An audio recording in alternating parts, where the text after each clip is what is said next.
मेरा नया एप्पल का फ़ोन नहीं मिल रहा। थोड़ी देर पहले मैं अपने कमरे में जन्मदिन में आए उपहार रखने गई थी, तब यही डाइनिंग टेबल पर रखा था और जब मैं वापस आई तब यहाँ नहीं है। गुस्से और घबराहट में चिल्लाते हुए रजनी ने अचानक से पार्टी में शामिल हुए सभी लोगों को चौंका दिया। तुमने कहीं इधर उधर रख दिया होगा। चोरी हो जाने की बात तुम कैसे कर सकती हो? सभी अपने लोग हैं, मैं जानती हूँ, पर मैंने अभी घर के नंबर से अपने फ़ोन का नंबर मिलाया है। घंटी भी नहीं बज रही और नंबर भी इनवैलिड बता रहा है। ये सब काम तो कोई चोर ही करेगा। हो सकता है चोर ने मेरी सिम निकाल कर फेंक दी हो। बाहर से तो कोई घर में आया ही नहीं। ये किसी अपने का ही काम हो सकता है। मेरी माँ ने मेरे लिए कितने प्यार से भेजा था, रजनी ने रोते हुए कहा। रजनी इस घर की बहू है। चूंकि इस घर में उसका पहला जन्मदिन था, इसके उपलक्ष्य में उसके पति जतिन ने सरप्राइज पार्टी का आयोजन किया था, जिसमें उसके माता पिता और 2 बहनें शामिल होने आई थी।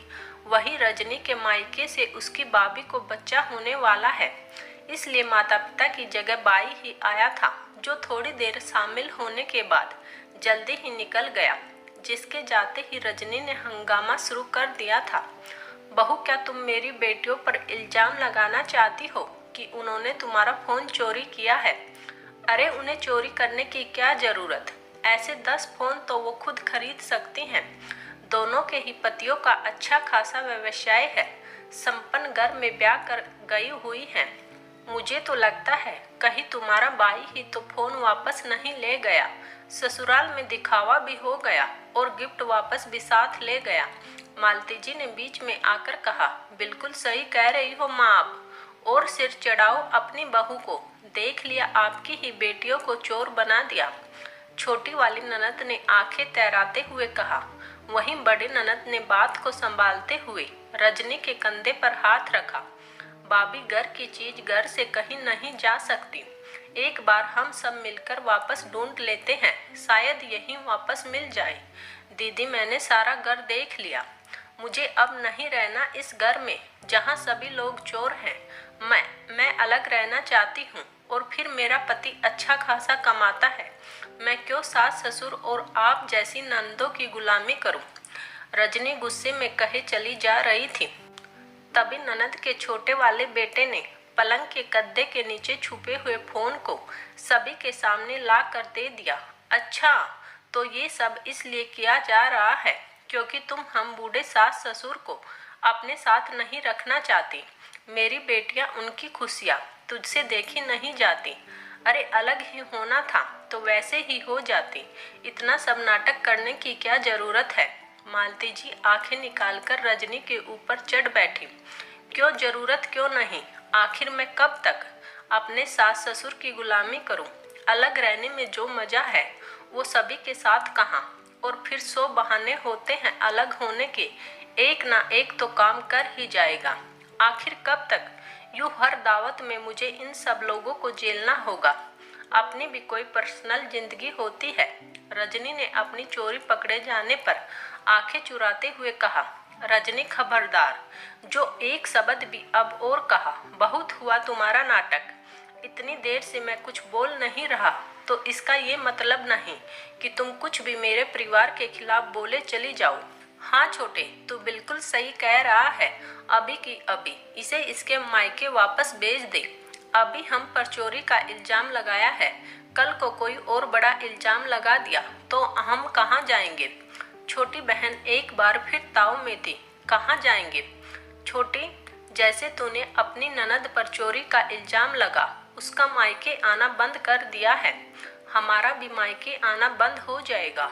और फिर सही ही तो कहा रजनी ने। आखिर वो कब तक बूढ़े सास ससुर की जिम्मेदारी संभाले? उसकी भी अपनी जिंदगी है। बड़ी बहन रेवा बहुत गुस्से में थी। वहीं छोटी बहन के पति आयुष हाथ जोड़कर सभी के सामने खड़े थे। उनकी आंखों में आंसू थे। आपको कुछ कहने की जरूरत नहीं है, ये सब एक नाटक था। छोटी को माँ ने शुरू से ही कुछ ज्यादा ही सिर चढ़ा रखा है। उसकी हर गलत और नाजायज बात को बढ़ावा वही देती है, पर वो भूल जाती है कर्म हमेशा लौट कर वही वापस आता है जहां हम उसे छोड़ते हैं। ये सब मैंने जतिन और रजनी ने मिलकर प्लान किया था। मुझे माफ कर दो। दीदी, बहुत बड़ी भूल हो गई। आयुष जी, आपने भी अपनी बहन के लिए कुछ नहीं बोला और चुपचाप अलग हो गई, सिर्फ मेरे लिए। मैं और दीदी सब जानते थे, पर वो सिर्फ और सिर्फ तुम्हें और मुझे खुश देखना चाहती थी।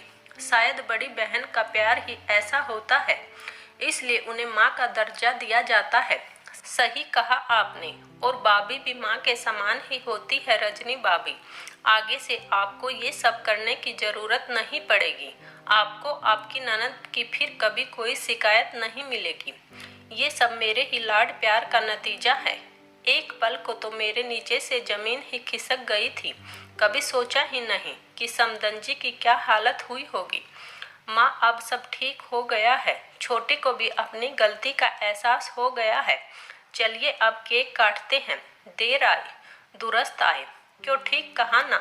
सब लोगों के चेहरे पर एक मुस्कान दौड़ गई थी। दोस्तों, छोटी छोटी बातें तो हर घर में होती ही रहती हैं, और कुछ बातों को जानबूझकर तुल दिया जाता है, जिसके पीछे एक अलग ही मंशा और कहानी होती है। पर रिश्तों की सही परख ऐसे समय में ही होती है। जीवन अपनों के प्यार और साथ के बिना नामुमकिन है। इसलिए जो चाहे कोशिश हो सके अपनों को उनकी गलती का एहसास जरूर कराना चाहिए।